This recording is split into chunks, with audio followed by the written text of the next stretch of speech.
Virtualmente todos na Terra, independente de sua religião ou nacionalidade, reconhecem que existe alguma espécie de batalha ocorrendo no mundo entre as forças do bem e do mal.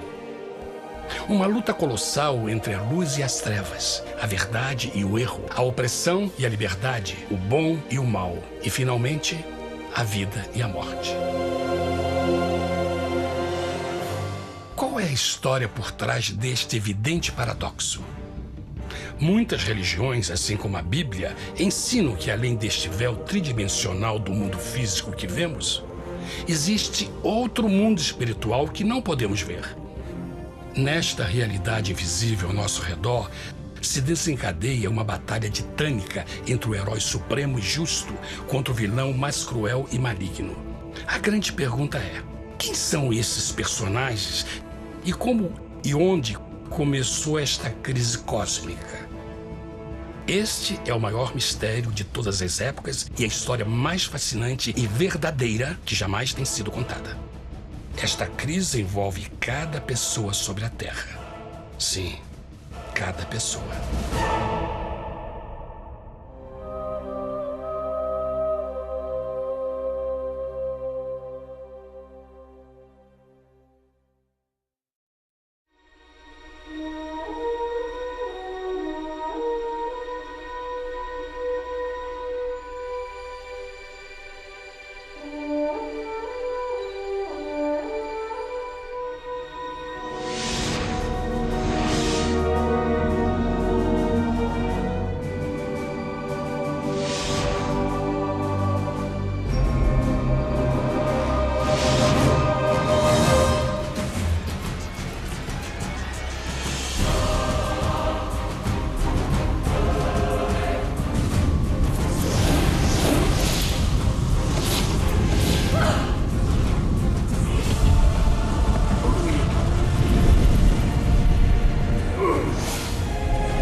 A história humana está repleta de cenas de guerras. E todas as pessoas já experimentaram conflitos. Mas para entender a origem do mal, devemos viajar ao passado para a Primeira Guerra do Universo. Porque esta guerra não aconteceu na Terra. Antes que o nosso mundo existisse, houve uma guerra no céu. Mesmo as palavras guerra no céu soam como uma contradição. É quase inimaginável para nós que pudesse haver batalhas e conflitos entre as criações de Deus no paraíso. O que pode ter causado este conflito celestial? Graças a um livro antigo chamado Bíblia, temos detalhes suficientes para poder juntar as peças e desatar os nós. Mesmo que trágica, é uma extraordinária e bela história de amor que vai desde o princípio dos tempos até tocar pessoalmente a você, a mim e a cada indivíduo na Terra. Nossa história começa há muito tempo atrás na capital do universo.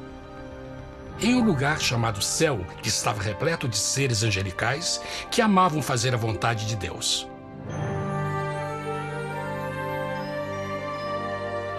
Sob o justo e amoroso governo do Criador, todo o céu desfrutava uma existência de felicidade e perfeita paz. O príncipe supremo do paraíso e comandante dos anjos era o poderoso e amoroso Filho de Deus, mais conhecido com o nome que adotou quando veio à Terra, Jesus. Ele tinha o mesmo propósito e pensamento com Deus, o Pai. O céu, sob o comando compassivo do Pai, Filho e Espírito Santo, provou ser um maravilhoso lugar de paz e alegria. Para realizar as ordens de Deus, a Trindade estava rodeada de um oceano virtual de inumeráveis espíritos ministradores chamados serafins e querubins, mais conhecidos como anjos. Estas poderosas e inteligentes criaturas descobriram que a felicidade estava em cumprir as ordens do Todo-Poderoso. Mas Deus criou um extraordinário anjo para atuar como líder de toda a multidão celestial. A Bíblia nos diz que seu nome era Lúcifer, que significa portador da luz. Este querubim foi o maior ser criado por Deus e assumia a posição mais próxima do trono de Deus, estando diretamente sob a autoridade de Jesus. A tarefa de Lúcifer era difundir a luz e o conhecimento da vontade de Deus a todos os outros anjos. Lúcifer foi o mais esplêndido ser criado por Deus. Era extremamente bonito e dotado de enormes poderes de liderança e organização. Entre os anjos, ele foi muito admirado, respeitado e amado como amigo. Mesmo assim, Deus previu o mal que Lúcifer estava a ponto de introduzir no reino da luz. Cheio de sabedoria e formosura, de todas as pedras preciosas te cobrias. Tu eras o querubim, ungido para cobrir, e te estabeleci. No monte santo de Deus estavas. No meio das pedras afogueadas andavas. Perfeito eras nos teus caminhos, desde o dia em que foste criado, até que se achou iniquidade em ti. Quando Lúcifer percebeu a sua beleza e poder, seu coração pouco a pouco começou a mudar. Permitiu que seu enfoque se afastasse de Deus e direcionou seu amor para si mesmo. Talvez nunca saberemos completamente como e por que estas sementes de rebelião germinaram em seu coração. Mas o profeta Isaías nos dá uma visão do pensamento de Lúcifer. Como caíste desde o céu, ó estrela da manhã, filha da alva! Como foste cortado por terra, tu que debilitavas as nações!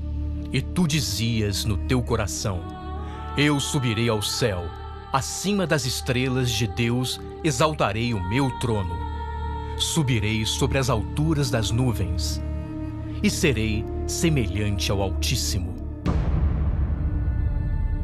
Lúcifer, aos poucos, começou a cobiçar o poder de Deus, mas não sua personalidade.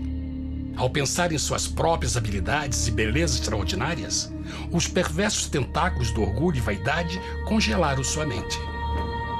Este ressentimento e inveja fizeram com que ele violasse a lei sagrada de Deus e se rebelasse contra seu governo. Precisamos fazer uma pausa e esclarecer algo. Desde o princípio, Deus ordenou que as leis da física governassem o mundo material em que vivemos. Sem essas leis naturais, o universo seria um caos. Do mesmo modo, as leis morais de Deus sempre têm dado segurança e estabilidade ao cosmos. Alguns pensam que os 10 mandamentos não existiram, até que o Senhor os entregou a Moisés no Monte Sinai. Mas as Escrituras nos ensinam que os princípios das leis de Deus sempre existiram por toda a eternidade, pois são a base fundamental de seu reino de amor. Seguros todos os seus mandamentos, permanecem firmes para todo sempre e são feitos em verdade e retidão. Os 10 mandamentos são um resumo das características de um Deus de amor. Os primeiros 4 mandamentos descrevem quem é Deus, seu poder, seu território e autoridade. Os últimos 6 descrevem como é Deus, sua honestidade, sua pureza, sua fé. Todas estas coisas sempre foram verdade e sempre serão verdade. Agora, pela primeira vez na história da eternidade, Lúcifer começou a violar estes princípios perfeitos. Lúcifer sabia que, se fosse compartilhar o poder e status de Deus, necessitaria de apoio. E deu início ao trabalho. Começou sorrateiramente a circular entre os outros anjos, plantando sementes de dúvida e descontentamento a respeito da liderança de Deus, ao mesmo tempo em que, sutilmente, revelava suas próprias virtudes. Ele insinuou que Deus abusava de seu poder divino e suas leis restringiam a verdadeira liberdade e felicidade de suas criaturas. Com seu raciocínio audaz e poder de influência, Lúcifer pôde persuadir a um grande número de anjos a se unirem para seu motim. Talvez se perguntem, como tantos anjos inteligentes puderam seguir esse desertor? Bom, lembrem que até esse ponto nenhum anjo tinha escutado uma mentira. E nesse primeiro estágio da rebelião, os anjos não perceberam a obsessão de Lúcifer em assumir a posição de Deus. Não sabiam que finalmente ele planejaria a tortura e o assassinato do Filho de Deus na cruz com a intenção de ocupar o seu trono.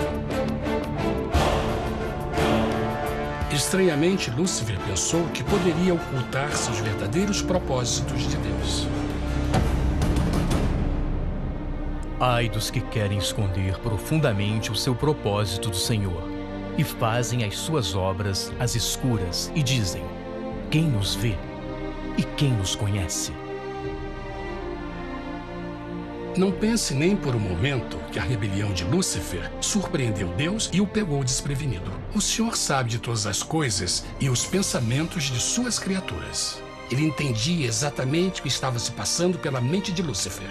E piedosamente Deus advertiu o desgarrado anjo do perigo. Mas no final, o orgulho e a vaidade não permitiram que Lúcifer se arrependesse. Então, iniciou a rebelião total contra Deus em vez da humilde obediência. Alguns podem perguntar: isso significa que Deus criou um anjo defeituoso? Não, mas ele criou Lúcifer com livre-arbítrio. Verão que o livre-arbítrio é uma coisa maravilhosa, mas também muito perigosa, incluindo o risco de uma rebelião e a possibilidade de que o amor de Deus seja rejeitado. Vejam que o amor real não pode vir de uma criatura pré-programada e não pode ser forçado, deve ser voluntariamente dado. Por exemplo, mesmo que seja bonito este cachorro robô, na verdade, nunca poderá amar-me. Posso fazer que pareça que me ame, mas só estará seguindo instruções pré-programadas. Não tem opção. Por outro lado, este pequenino está realmente feliz em ver-me. Ele decidiu dar-me seu afeto. E com o tempo, nossa relação se fará mais forte, enquanto eu ame e cuide bem dele. Do mesmo modo, um Deus de amor só quer amor verdadeiro de suas criaturas. E para que isso aconteça, elas precisam ter o livre-arbítrio. A rebelião de Lúcifer é a maior evidência de que ele tinha esta liberdade. Agora, a grande pergunta é: como Deus enfrentaria esta crise? Como lidaria com Lúcifer e com os milhões de anjos que se uniram nessa rebelião? Muitos questionam: por que Deus não acabou imediatamente com a rebelião? Afinal, ele poderia facilmente vaporizar Lúcifer com um raio. Mas isto teria solucionado o problema? Não, pelo contrário. Isso só teria intensificado as dúvidas e suspeitas que Lúcifer havia plantado na mente dos anjos. Lembrem que Lúcifer sabia, como ninguém mais, da engrenagem interna do governo de Deus. Sua destruição seria vista como parte de uma grande armação, e a razão que motivou servir Deus teria sido o medo da represália e não o amor. O Senhor sabia, na sua sabedoria, que a melhor forma de enfrentar a crise era permitindo que tudo seguisse o seu curso. Esta seria a única forma de se assegurar que o mal não se ergueria outra vez. Deixai crescer ambos juntos até a ceifa. E por ocasião da ceifa, direi aos ceifeiros: colhei primeiro o joio e atai-o em molhos para o queimar, mas o trigo ajuntai-o no meu celeiro. Na parábola do joio e do trigo, Jesus descreve que um tempo de crescimento é necessário para que uma planta revele sua verdadeira natureza. No seu entendimento infinito, Deus sabia que com o tempo, o caráter real de Lúcifer seria exposto e que os amargos frutos de sua rebelião seriam vistos. Até agora, os cidadãos do universo não estavam familiarizados com o pecado e até onde os levaria. Mas isso mudaria quando eles vissem por si mesmos sua terrível natureza autodestrutiva. Afinal, a sabedoria e o amor do governo de Deus seria para sempre confirmado e o universo estaria seguro. Quando Lúcifer e seus seguidores revelaram abertamente sua rebelião, o Senhor soube que não haveria paz se permitisse que eles ficassem no céu. Deveria impor um limite, entrar em ação e enfrentar os rebeldes. Mas Lúcifer e seus seguidores nunca sairiam por vontade própria ou pacificamente. O passo seguinte foi a guerra. E houve batalha no céu. Miguel e os seus anjos batalhavam contra o dragão. E batalhavam o dragão e os seus anjos. Mas não prevaleceram, nem mais o seu lugar se achou nos céus. E foi precipitado o grande dragão, a antiga serpente, chamada o Diabo e Satanás, que engana todo mundo. Ele foi precipitado na terra, e os seus anjos foram lançados com ele. A Bíblia não revela exatamente que tipo de armas foram usadas durante este conflito cósmico. Mas esta guerra foi como nenhuma guerra que os olhos mortais já viram. Apocalipse 12:4 nos diz que finalmente Lúcifer e 1/3 dos anjos de Deus foram expulsos do paraíso.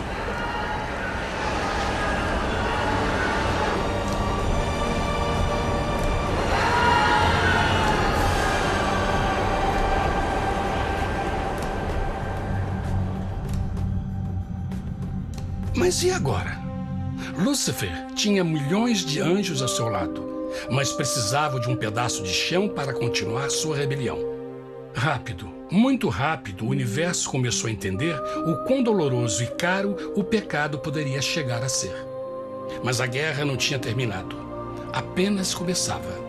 Lúcifer, o portador da luz, agora virou Satanás, o adversário.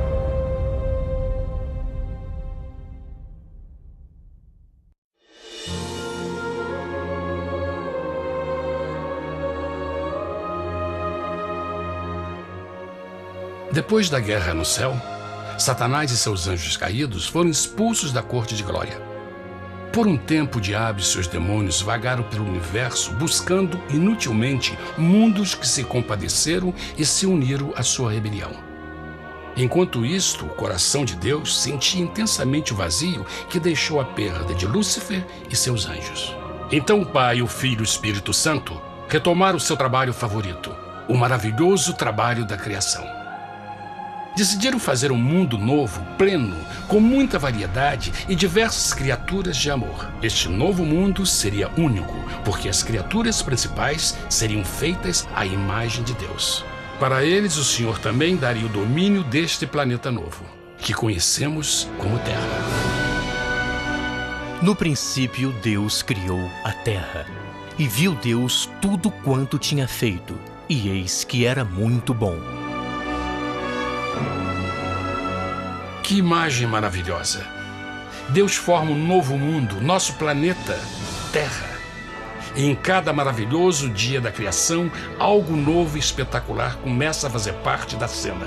Por exemplo, no terceiro dia, Deus falou e uma linda e exuberante vegetação fez parte da existência. Plantas de todas as cores, formas e tamanhos. No quinto dia, o mundo estava repleto de espantosas e exóticas criaturas, que podiam tanto se elevar aos céus como deslizar pelas águas azuis. E outras podiam fazer as duas coisas. No sexto dia, houve a introdução de um grande número de animais terrestres. Desde o gigante elefante até o pequeno esquilo, cada um encontrou um lugar nesse novo planeta para viver em harmonia com o resto da criação. E também no sexto dia, Deus criou o homem. E disse Deus: façamos o homem à nossa imagem conforme a nossa semelhança. E formou o Senhor Deus o homem do pó da terra, e soprou em suas narinas o fôlego da vida, e o homem foi feito alma vivente. E plantou o Senhor Deus um jardim no Éden, do lado oriental, e pôs ali o homem que tinha formado.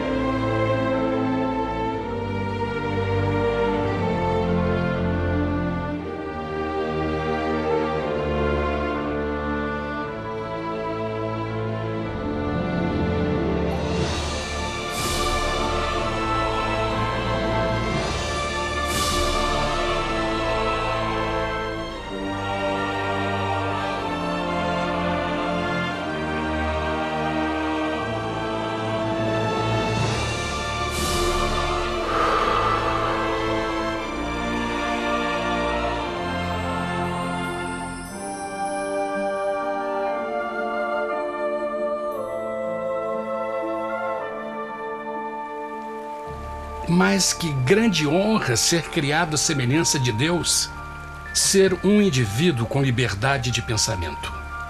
No princípio, o homem não percebia a sua nudez. Provavelmente porque antes do pecado ele estava vestido de glória e luz.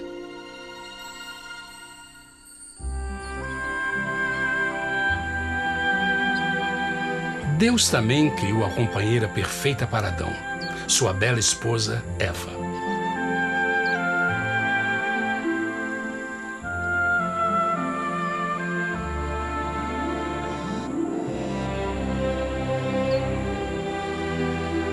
O feliz casal foi colocado em um magnífico jardim perfeitamente projetado para aumentar sua felicidade. Para Adão e Eva e as outras criaturas da terra, também foi dado o privilégio divino de procriar a sua própria imagem. A intenção de Deus foi que a raça humana tivesse domínio sobre este paraíso perfeito para sempre. Eternamente felizes e saudáveis, trabalhariam com a flora do jardim de Deus enquanto desfrutariam o afeto e companhia de todas as criaturas sob seus cuidados. O ambiente que nossos primeiros antepassados experimentaram foi muito diferente do mundo de hoje. As rosas não tinham espinhos, os insetos não mordiam nem picavam, e os leões e as ovelhas brincavam juntos. Mas a grande bênção era os humanos viverem em perfeita harmonia com seu Criador. A cada 7 dias, Adão e Eva descansavam de seu prazeroso trabalho e gozavam de uma comunhão visita de seu Criador. Era um mundo esplêndido e maravilhoso. E esse estado de felicidade teria continuado eternamente se nossos primeiros parentes tivessem mostrado fidelidade com uma simples prova. Mas da árvore do conhecimento do bem e do mal, dela não comerás, porque no dia em que dela comeres, certamente morrerás. Visto que o adversário havia contaminado o universo com sua rebelião, o Senhor viu a necessidade de uma simples prova de amor e lealdade. Lembrem que os anjos bons acabaram de ver 1/3 de seus amigos serem expulsos do céu durante a guerra. Como estariam seguros de que esses novos humanos não se uniriam a Lúcifer e causariam problemas? Então o Senhor plantou uma árvore no jardim, uma árvore cujo fruto não deveria ser comido sob pena de morte. Ao passar por esta simples prova de obediência, Adão e Eva mostrariam a lealdade para com Deus e a fé em sua palavra. Ainda mais, era uma prova de amor. Por isso, Jesus disse em João 14, se me amais, guardais meus mandamentos. Mas alguém mais soube desta prova de fé e estava determinado a usá-la em seu favor. Satanás estava com inveja dos humanos que desfrutavam da bendita vida que ele perdeu. Sua feliz existência estava em total contraste com a sua, que agora estava cheia de culpa, pecado e miséria. Com ressentimento e raiva, não estava disposto a deixar o casal em paz, pois o pecado sempre buscará arrastar a outros consigo.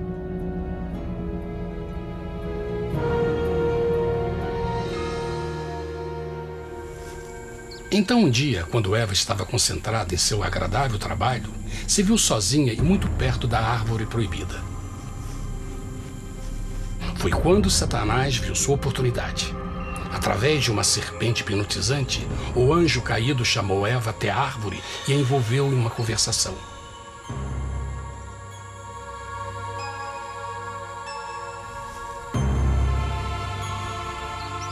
Suas palavras encantadoras foram cuidadosamente calculadas para gerar desconfiança a Deus.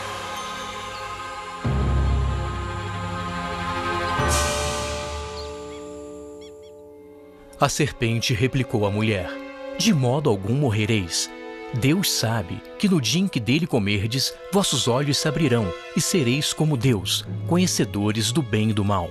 A mulher notou que a árvore era boa para comer, pois era atraente aos olhos e desejável para alcançar sabedoria. Colheu o seu fruto e comeu. Deu também ao seu marido, que comeu assim como ela. Tragicamente, quando Eva escutou a suave e sedutora voz do tentador, começou a ter certas dúvidas da palavra de Deus. A serpente enganou-o com a promessa de grande poder e sabedoria. Isso chamou sua atenção. Além disso, Aparentemente, um fruto deu à serpente a habilidade de falar. Que outros poderes poderia dar a ela? E mesmo tendo acabado de conhecer a serpente, ela confiou em sua palavra acima da de Deus, quem a criou, e lhe deu um paraíso para viver. Então, Eva comeu o fruto proibido e convenceu seu esposo a fazer o mesmo. Adão poderia ter escolhido ser fiel a Deus, mas colocou seu amor pela esposa acima do seu amor por Deus. Quando os nossos primeiros parentes mostraram lealdade ao inimigo, o domínio da terra foi tomado por Satanás. Não sabeis que, vos oferecendo a alguém para lhe obedecer, vos tornais escravos daquele a quem obedeceis? Ninguém pode servir a dois senhores. Este mundo agora seria o último campo de batalha entre o bem e o mal, e o coração de cada homem e mulher seria o prêmio. Adão e Eva não se deram conta desse tempo, mas seu momento de desconfiança e desafio abriria as comportas do sofrimento de milhões de pessoas durante milhares de anos.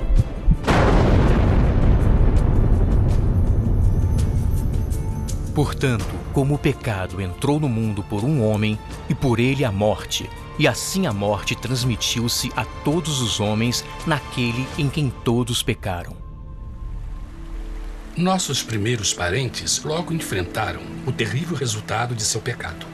Em estado santo, Adão e Eva resplandeciam com túnicas de glória. Depois de pecarem, suas túnicas naturais de luz se desfizeram e eles ficaram mortificados com a sensação de sua nudez. Vergonha e temor tomaram o lugar de sua alegria e paz e trataram de cobrir sua nudez com folhas. Agora eles se encontravam sob constante influência do diabo. Ao ceder à tentação, debilitaram sua natureza. E Satanás ganhou poder sobre a humanidade. As pessoas não podiam resistir às tentações do diabo com sua própria força. Por último, e o mais aterrador, se encontravam vivendo sob a pena de morte iminente. Deus havia advertido que a desobediência traria a morte. Já tinha experimentado a morte espiritual. Quanto tempo passaria para sofrerem a morte física também? Nesse ponto, seu futuro não tinha nada mais que escuridão e desespero. Tendo expulsado o homem, colocou diante do jardim do Éden os querubins com o cintilar da espada flamejante, para guardar o caminho da árvore da vida. Como o pecado provocou a expulsão dos anjos caídos de seu lar celestial, agora pela desobediência, Adão e Eva foram tirados de seu jardim, seu lar no paraíso. Tudo à sua volta estava mudando rapidamente, e a humanidade se encontrou suscetível às dores, doenças e finalmente à morte. Até os animais e plantas estavam infectados pela terrível maldição. Os espinhos e cardos agora pareciam árvores e flores, e os animais que antes eram gentis começaram a se matar e a devorar uns aos outros. O pior resultado foi que o pecado separou a humanidade de Deus. Mas vossas iniquidades cavaram um abismo entre vós e vosso Deus. São vossos pecados que ocultaram de vós sua face, para não vos escutar. Na criação, foram dados a Adão e Eva a honra de falar com os anjos, e até com o Filho de Deus cara a cara. Mas Deus é tão puro e santo que nenhum mal pode existir na sua presença. Agora que os primeiros humanos tinham pecado, Deus afastou sua santa presença deles para a sua própria proteção. O pecado tinha queimado uma parte da alma do homem que já não podia ver a dimensão espiritual. Deste momento em diante, a comunicação com o céu seria limitada. Mesmo com todas estas maldições caindo sobre Adão e Eva, o coração do Senhor se encheu de compaixão. A lei que haviam violado não poderia ser alterada para salvá-los, pois é tão sagrada e imutável como Deus mesmo. O Senhor sabia que havia só uma maneira na qual o homem podia se redimir. Então um plano foi revelado, nascido do fundo do coração de Deus. Um plano para salvar o homem de seu encontro com a morte eterna e restaurar tudo que estava perdido com o pecado. Seria de grande intensidade, alcance e poder, mas seria um plano que também implicaria num enorme sacrifício. O amor de Deus para conosco se manifestou por ter enviado ao mundo seu Filho unigênito, a fim de vivermos por ele. Nisto consiste o amor, não em termos nos amado a Deus, mas em ele nos ter amado e enviado seu Filho para se sacrificar por nossos pecados. As Escrituras claramente ensinam em Romanos 6:23, o custo do pecado é a morte. A lei violada demandava a vida do pecador e só tinha um em todo o universo qualificado como substituto da humanidade. O Criador só podia pagar a dívida de suas criaturas tomando seu lugar. Então Jesus Cristo, o Filho de Deus, concordou em deixar a pureza, glória e segurança do céu. Ele viria para morrer em nome do homem em seu malvado e renegado planeta. Ele nasceria como um inocente e indefeso bebê, suportaria uma vida de dor e vergonha e, mesmo assim, viveria uma perfeita e vitoriosa vida. Finalmente, ele teria uma morte humilhante para poder ser o substituto da humanidade caída. Por seu sacrifício, a humanidade incrivelmente receberia uma nova oportunidade de ter a vida eterna. Seu sangue seria o resgate para um mundo raptado por Satanás. Este maravilhoso plano de redenção foi graficamente ilustrado no sistema de sacrifício de animais ordenado por Deus depois da queda do homem. O Senhor tinha avisado Adão e Eva que iriam morrer no dia em que comessem do fruto proibido. E como que permaneceram vivos? A Bíblia nos diz que imediatamente depois do pecado, Deus providenciou roupas na forma de peles de animais. É bom notar que o Apocalipse se refere a Jesus Cristo como a ovelha que foi morta desde o princípio do mundo. Isto indica que uma ovelha foi sacrificada no mesmo dia para prevenir suas mortes imediatas. Pela fé, neste sacrifício, suas mortes foram simbolicamente transferidas deles para a criatura inocente. A ovelha certamente era a representação de Jesus. Assim, um raio de esperança foi dado em uma situação de escuridão e desespero. Através do arrependimento e a fé no sangue do Messias, qualquer humano poderia uma vez mais ser filho de Deus. Mas mesmo com este grande plano para a humanidade, Satanás ainda tinha o domínio da terra. E a vida na terra não estava fácil. No mundo haveis de ter aflição, mas coragem, pois eu venci o mundo. Naturalmente, muitos se perguntam, como um Deus amoroso e poderoso permite dores e sofrimentos no nosso mundo atual? Mas está claro desde o Gênesis que Deus nunca quis que nós tivéssemos o conhecimento da dor dessa vida. Quando o mundo saiu das mãos de Deus, a terra era um maravilhoso paraíso. Foi o pecado de Adão e Eva que deu a Satanás o direito de assumir o controle deste planeta. Devido à sua trágica eleição, o diabo e seus súditos ganharam o poder de tentar e atormentar os humanos, introduzindo a doença, a dor e o sofrimento. Talvez fosse melhor perguntar: por que Satanás não tem o controle total da humanidade? A resposta é Jesus Cristo. Talvez já perceberam que a morte de Jesus na cruz deu a cada um de nós a oportunidade de sermos salvos, mas na verdade fez muito mais do que isso. Quando o Salvador ofereceu sua vida para redimir a terra, esse ato poria restrições ao controle de Satanás sobre a humanidade. Satanás não poderia forçar nossa vontade e seu poder de nos ferir seria limitado. O sacrifício de Cristo também nos trouxe um tempo de prova, durante o qual poderíamos ver a diferença entre o governo de Deus e o de Satanás, e então decidir a quem servir. Finalmente, pelo sacrifício que fez Jesus, o reino de Satanás chegará ao seu final, e um dia a terra será devolvida ao homem mais maravilhosa do que era no princípio. Mesmo Adão e Eva tendo começado suas vidas como exilados do paraíso, ainda tinham esperança. Deus providenciou peles de animais sacrificados para se cobrirem. Mas o mais importante, Ele prometeu o sangue do Cordeiro de Deus para pagar por seu pecado, se aceitassem Cristo e se arrependessem. Uma grande pergunta permanece: as pessoas aceitariam o grande presente de Deus? Como escaparemos se agora desprezarmos a mensagem tão sublime da salvação? A incrível história que acabaram de escutar é verdade e afeta vocês.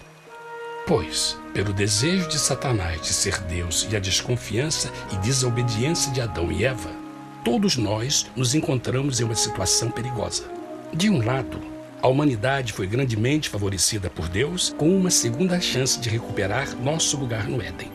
Por outro lado, se nós desistirmos de aproveitar esta grande chance, nos tornaremos escravos de Satanás e finalmente seremos destruídos quando Deus limpar o universo do pecado. Amigos, não há melhor hora de fazer sua escolha por Jesus do que agora mesmo.